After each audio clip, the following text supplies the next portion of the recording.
નમસ્કાર દર્શક મિત્રો, DD10 ન્યૂઝમાં આપનું હાર્દિક સ્વાગત છે। હું છું બોની પ્રિન્સ અને હવે જોઈએ આજના મુખ્ય સમાચાર। સંસદ પરિસરમાં સંતો, ભગવા વસ્ત્રો અને સનાતન સંસ્કૃતિનું અપમાન થયું હોવાના આક્ષેપ સાથે મહીસાગર સનાતન સંત સમાજ અને વિશ્વ હિન્દુ પરિષદના આગેવાનોએ જિલ્લા કલેક્ટરને આવેદનપત્ર પાઠવી દોષિતો સામે કડક કાર્યવાહી કરવાની માંગ કરી છે।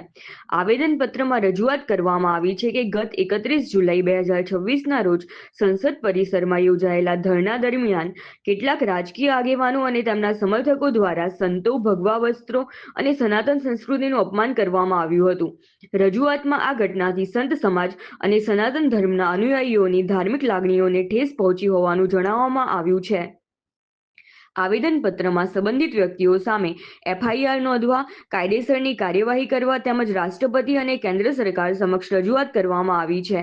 આ પ્રસંગે સંત સમાજના મહંતો, વિશ્વ હિન્દુ પરિષદના હોદ્દેદારો અને વિવિધ વિસ્તારોના અંદાજે 55 જેટલા સંતો અને કાર્યકર્તાઓ ઉપસ્થિત રહ્યા હતા।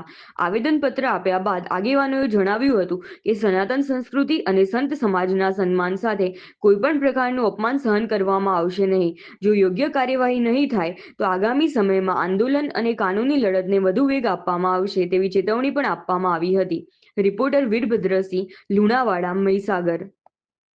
ગત 31 જુલાઈએ સંસદ પરિસરમાં આપણે લોકસભા સદસ્ય પપ્પુ યાદવ અને કોંગ્રેસ અધ્યક્ષ મલ્લિકાર્જુન ખડગે, સાંસદ રાહુલ ગાંધી, અયોધ્યાના સાંસદ અયોધ્યા પ્રસાદ અને સમાજવાદી પાર્ટી અધ્યક્ષ અખિલેશ યાદવ તથા તેમના સમર્થકો દ્વારા ભગવા વસ્ત્રો ધારણ કરીને સંતોનો છદ્મવેશ રચીને ભગવાનને ચિત્રોનો અનાદર કરીને સનાતન ધર્મની ધાર્મિક ભાવનાઓનો પર કઠોરઘાત કર્યો છે।